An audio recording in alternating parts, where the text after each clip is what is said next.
Ang Rusya ngayon ay hayagang tumanggi sa panibagong alok na ipatigil muna ang digmaan at nagbabanta pa ng lalo pang pagpapalawak nito kasabay ng mga bagong pag-atake sa mismong teritoryo ng Rusya. Na ayon sa opinyon ng Amerikanong presidente na si Donald Trump ay isa lamang panimula sa tunay na mga usapang pangkapayapaan. Ngayong araw, ika-10 na Agosto, isang drone ng Ukraine ang tumama sa Nizhnekamsk sa Tatarstan. Sa umaga, 13 katao ang nasawi at 39 pa ang sugatan, na tinawag na ang pinaka-nakamamatay na pag-atake sa Russia sa nakalipas na 2 taon. At nangyayari ito kasabay ng dalawang magkasalungat na balita. Ayon sa The Atlantic, batay sa mga sanggunian nito, tinitingnan ni Donald Trump ang mga pag-atake ng Ukraine sa Russia bilang panimula sa negosasyon. Katulad ng pantingin niya sa pambubomba sa kaso ng Iran. Parang kailangan para bumbahin ng kaunti ang Russia at siguradong papayag na si Vladimir Putin sa negosasyon. Sa parehong panahon, sinabi ni Mikhail Galuzin, ang pangalawang ministro ng ugnayang panlabas ng Russia, na walang magiging pansamantalang paghinto ng mga labanan at handa ang Russia na makipagdigmaan pa ng matagal at nakakapagod hanggang makamit nila ang mga layunin na sa tingin ko, pati si Vladimir Putin ay hindi na rin naiintindihan. Sa episode na ito, susuriin natin ang magkabilang panig at susubukan nating maintindihan kung ito ba ay isang bluff mula sa panig ng Moscow o isang realidad. Ang tunay na kahandaang makipagdigmaan pa ng napakatagal. Ako si Alexi Petchi, ika-10 ng Agosto, na yon sa kalendaryo, tara't sabay-sabay nating talakayin ang mga pinakabagong balita. Pero bago tayo magsimula, hinihiling ko na mag-subscribe kayo sa YouTube channel na ito, mag-like kayo sa episode na ito at mag-iwan ng kahit anong komento sa ilalim ng video na ito.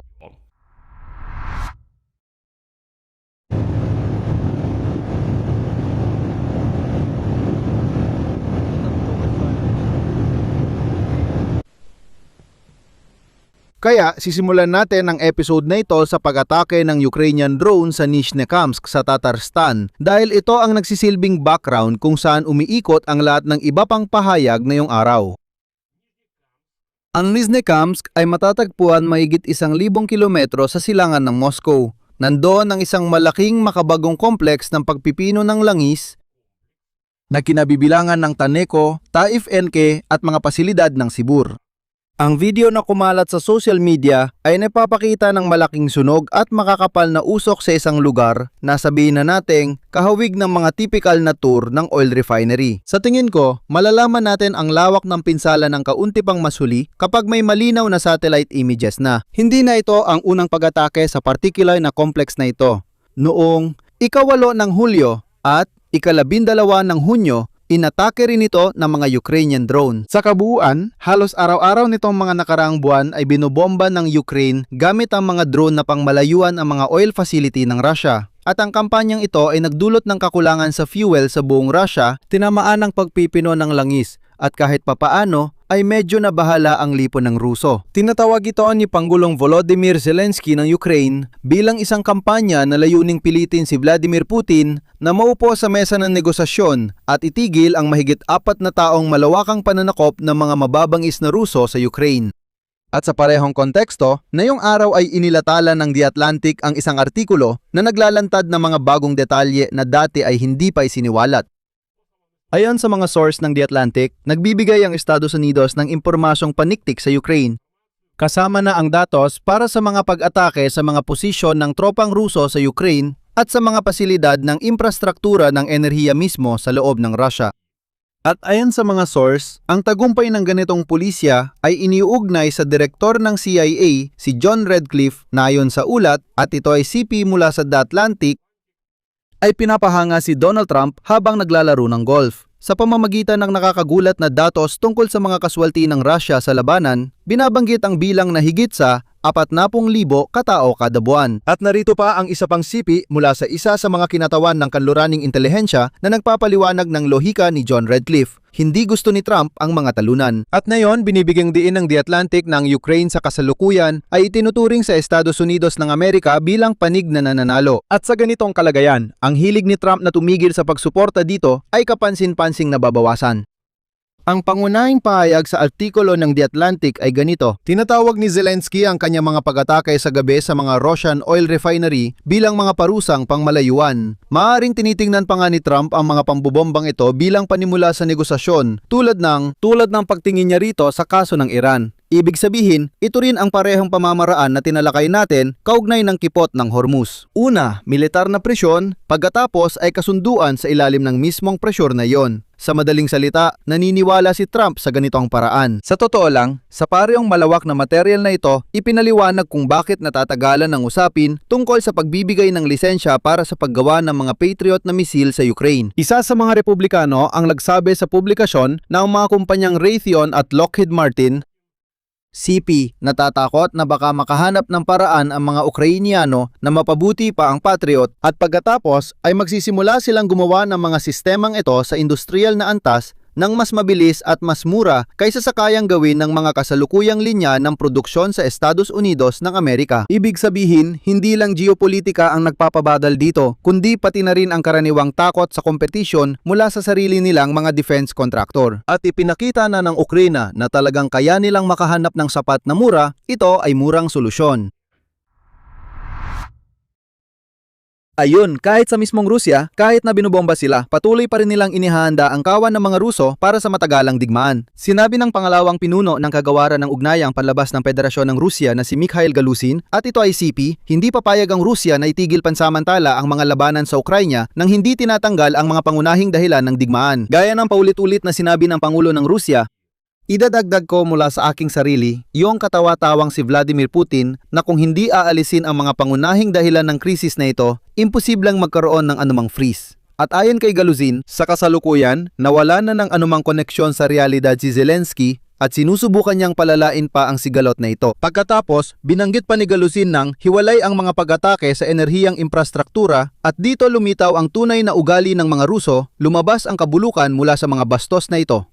Si Galuzin, binanggit ni Galuzin ang mga pag-atake sa enerhiyang infrastruktura ng Rusya pero alam naman niya na wala talagang pakialam ang buong mundo kung may nasusunog na refinery sa Tatarstan sa Nizhnekamsk. Wala talagang pakialam ang lahat. Kaya ano ang ginagawa ng karaniwang nilalang na Ruso? Sinabi nito na ang mga pag-atake ay isinasagawa laban sa Caspian Pipeline Consortium CP na pangunahing nagsisilbi sa interes ng ekonomiya ng Kazakhstan. Ipinahayag ang pag-asa sa angkop na reaksyon ng pandaigdigang komunidad kabilang na ang mga may impluwensya sa rehimeng Kiev sa Estados Unidos ng Amerika at mga bansa sa Europa na ang kanilang mga kumpanya ng langis at gas ay mga shareholder ng Caspian Pipeline Consortium. Ibig sabihin, ang hindi naliligo na Ruso ngayon ay nagrereklamo at humihingi ng tulong. Sa buong mundo, lalo na sa kanluran, Europa, Amerika, na labis nilang kinamumuhian, nagmamakawa na pigilan ang Ukraine sa pag-atake sa Novorossiysk kung saan dumadaan ang KTK na ito. Binabanggit ang interes ng ibang mga bansa bilang dahilan. Kasi nga, ang mga Ruso mismo ay wala namang magawa tungkol dito. At itong mga bastos na Ruso, kadalasan kapag wala silang magawa, bigla nilang naalala ang tungkol sa internasyonal na batas tungkol sa mga patakaran sa mundo na dapat sundin. Sinasabi nila, pilitin nyo ang Kiev. Bakit nila inaatake ang Novorossiysk? Interes ito ng Kazakhstan, ng Amerika at Europa. At sa ganitong paraan, sinusubukan nilang manipulahin at puwersahin ang pandaigdigang komunidad. At ang mga aksyon ng Estados Unidos ng Amerika sa parehong panahon tungkol sa Ukraine ay tinawag ni Galuzin na magkasalungat. Narito ang kanyang sinabi. Malinaw na ipinapakita ito ng patuloy na pag-supply ng mga armas ng Amerika sa rehimeng Kiev, pagbibibay ng mga datos ng intelihensya at iba pang tulong na hindi tugma sa hangaring makamit ang kapayapaan. Pagkatapos, pinaalalahanan niya ang kamakailang pahayag ng kalihim ng Estado ng Amerika na si Marco Rubio na hindi neutral na tagapamagitan ang Washington at idinagdag CP. Mariin naming inilalahad ang lahat ng mga isyong ito sa patuloy na pakikipag-ugnayan sa Washington. Kasabay nito, binigyang diin ni Galuzin na handa ang Moscow na isakatuparan ang kanilang mga layunin na isinasaalang-alang ang mga tuntuning Anchorage. Ngayon, mayroon na silang diwa ng Anchorage, pagkatapos ay nagkaroon ng mga kasunduan sa Anchorage at ngayon ay mga tuntuning Anchorage. O, ayon sa sariling kalakaran, nagpasya ang mga tropa na kumilos. At naniniwala siyang posible ang diplomatikong pag-aayos kung mayroong pampulitikang kagustuhan. At kailangan ding maunawaan na ang mga pahayag na ito ni Galuzin, hindi naman ito basta-basta lumitaw sa kawalan. Noong una, sinabi ng embahador na may espesyal na atas ng Ministry ng Ugnayang Panlabas ng Rusya na si Rodion Miroshnik na dapat maghanda mismo ang Rusya para sa matagalang pagpapatuloy ng mga labanan. Dahil ayon sa kanya, ang mga taga-kanluran ay tumaya na magpapatuloy ang labanan. At dito, parehong sina Galuzin at Miroshnik ay pinipilit ang punto na Kumbaga, bakit nga ba ang kanluran at Europa at Amerika ay patuloy na nagbibigay ng armas sa Ukraine? Bakit nila patuloy na tinutulungan ang Ukraine? Sa kanilang lohika, ang pagtulong sa biktima para sa sariling depensa ay nagpusta sila sa paglala ng sitwasyon. Ibig sabihin, syempre, ang Moscow, inaasahan nila na mabilis nilang masasakop ang Kiev. Nang hindi nila ito nagawa, nagpasya silang subukang idiin ang kanluran na ang layunin ay mapilit ang kanluran na agad itigil ang pagtulong sa Ukraine. Tahimik sanang sasakupin ng mga Ruso ang gaano karaming teritoryo man ang kailangan nila at magdedeklara ng tagumpay. Hindi nagtagumpay, patuloy pa rin ang pagtulong ng kanluran. Ibig sabihin, ulitin ko, ang lohika ng mga Ruso ay kapag tinutulungan ang biktima sa digmaang ito, hindi pinapayagan ang agresor na sakupin ang Ukraine. Ibig sabihin daw nito na lahat ng tumutulong sa biktima ay pumapabor sa paglala ng sitwasyon. Oh, tingnan ninyo, huwag kayong malito. At higit pa dyan, kinumpirma ni Sergey Lavrov, ang pinuno ng Ministry ng Ugnayang Panlabas ng Federasyon ng Rusya noong simula ng Hulyo na ang Moscow ay nagbabalak na ipagpatuloy ang digmaan hanggang makamit ang mga layunin na itinakda ni Vladimir Putin noong Hunyo 2024. Ito ay ang ganap na pagsuko ng Ukraine ng Donbas, Zaporizhia at Kherson na mga rehiyon. Ang pagkilala sa mga ito at sa Crimea bilang bahagi ng Rusya, pagtanggi sa pagsali sa NATO, demilitarisasyon at denasifikasyon. Sa madaling salita, hanggang ngayon ay hindi pa rin naunawaan sa Kremlin na hindi makakamit ang mga layuning ito, pero handa silang magpadala ng daan-daan at libu-libong tao sa kamatayan. Daan-daan at libu-libo, masasabi ko mga Rusong Ivan, alang-alang sa ilusyon ng baliw na si Vladimir Putin. Pero alam nyo, sa kontekstong ito, na yung araw ay pag-uusapan pa natin dito sa YouTube channel na ito ang mga kaganapan sa gitnang silangan. At napansin ko ang isang napakahalagang detalye. At ito ay naangkop din sa Kremlin, hindi lang sa Tehran. Ang totoo niyan, lubos na kapakipakinabang sa Moscow na ipagpatuloy ang digmaang ito hanggat maaari. At partikular, kapakipakinabang ito sa rehimeng Putin. Bakit? Dahil habang nagpapatuloy ang digmaan, pwedeng isisi lahat sa digmaan. Kapag natapos na ang digmaan, kailangan nang harapin lahat ng mga problema. Kailangan ayusin ang mga oil refinery na ito. At sa panahon na wala ng digmaan, mas mahirap ipaliwanag sa mga hindi naliligo na Ruso kung bakit may inflation sa bansa, bakit may collapse, bakit bumabagsak ang ekonomiya, at bakit sinakop ng China ang ekonomiya ng Rusya. Bakit tuluyang umalis ang kanluraning merkado sa Rusya? Bakit artipisyal na pinananatiling matatag ang rubel at iba pa? Ibig sabihin, lahat ng ito ay kailangang ipaliwanag, kailangang ayusin, isaayos at ibalik sa dati. Kapag wala ng digmaan, mahirap nang ipaliwanag ito. Habang may digmaan pa, pwede pang isisi sa Ukraine. Kailangan sabihin na Ukraine ang umaatake, sila ang bumubomba sa wildberries, kaya ang Ukraine ang sinisisi sa lahat. At naniniwala rito ang kawan ng mga Ruso. Sinasabi nila, oo nga, Ukraine nga ang gumagawa ng pampubomba. Halimbawa, nakita nyo na mga balita tungkol sa wildberries na bigla sa isang kakaibang paraan, ang mga produkto na di umano'y nasunog, nagsimulang lumabas sa AliExpress. At doon, ang mga negosyanteng Ruso ay napapahawak na lang sa ulo, sinasabi nila, ano bang nangyayari dito? Sinabi sa atin na lahat ay nasunog na. Yun pala, yung mga hindi nasunog, kinukuha lang ng wildberries at ibinibenta ulit na yon sa AliExpress. Lumabas na niloloko lang talaga ang mga Ruso sa lahat ng paraan. Kapag natapos ang digmaan, hindi na ito pwedeng gawin. Kasi wala nang dahilan na pwedeng pagbasehan at kaya handa ang kampo ni Putin na ipagpatuloy pa ang digmaan. Oo mga kaibigan, araw-araw nasusunog ang mga bodega ng wildberries. Pero anong nakita ko ngayon? Matagal na ba kayong hindi nakakapunta sa AliExpress?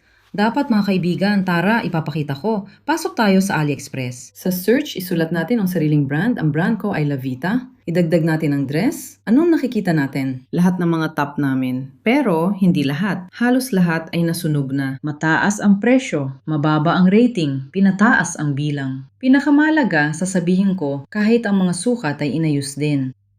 Ibig sabihin, lahat ng bilang at lahat ay nailagay ng buo. Anong nangyayari dito? Mga guys, ano tong kalokohan na to? Yung mga nasunog kong costume sa Electrostal ay binibenta sa AliExpress. Gamit ang mga litrato ko, pati mga review ko. Ano yon? Hindi pala talaga nasunog? Ibig sabihin, inilabas lang nila. Ngayon, may nagbebenta na ng mga yun doon. Ano to? Ano? Ano yan? Grabe, hindi ko na alam ang mararamdaman ko. Oo nga. Pero ito ang pangunahing tanong. Lahat ba ng mga pahayag mula sa Kremlin ay bluff lang o talagang handa silang makipagdigmaan pa ng ilang taon? Dito, hindi dapat tingnan ang mga sinasabi lang, kundi kung ano talaga ang ginagawa ng Russia sa loob ng kanilang bansa para mapanatili ang kahandaang ito. At dito, hindi rin malinaw ang sitwasyon.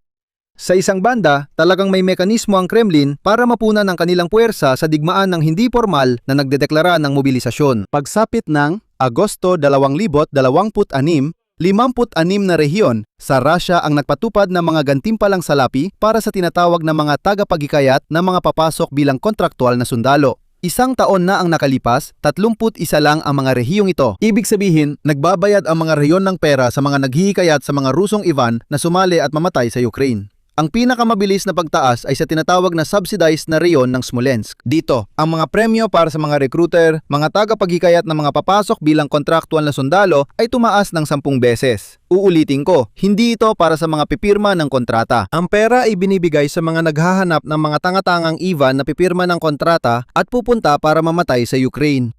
Sa kabilang banda, ang mismong lohika ng scheme na ito ay malinaw na pag-amin ng problema, hindi pagpapakita ng lakas. Kung tuloy-tuloy sana ang daloy ng mga voluntaryo, hindi na sana kailangang halos 10 ulit na taasan ng mga gobernador ang premyo para sa mga nagre-recruit at pilitin ang mga rehiyon na maglabas ng pera. Вход федерального бюджета на эти Pero malinaw na ipinahiwatig ng Kremlin na kung hindi gagana ang pagre-recruit, magkakaroon ng mobilisasyon. At ibig sabihin nito na ang kasalukuyang sistema ng pagre-recruit ng mga kontraktual na sundalo ay nasa hangganan na. At ang alternatibo dito ay isang mas hindi popular at mas mapanganib na hakbang para sa pamahalaan, ang mobilisasyon. Ibig sabihin, ang pahayag ni Galuzin tungkol sa hindi pagsasaalang-alang ng pansamantalang pagpapatigil ng labanan ay malamang na hindi isang bluff o walang laman na banta, kundi isang totoong posisyong pampulitika.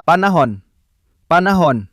Pinagtitibay ng katotohanang nakakahanap pa rin ang Kremlin ng mga paraan para mapanatiling gumagana ang makinarya ng digmaan nang hindi nakakaroon ng opisyal na mobilisasyon. Pero ang katatagan ng posisyong ito ay nakasalalay sa isang sistema na siya ring nagpapakita ng lumalalang tensyon.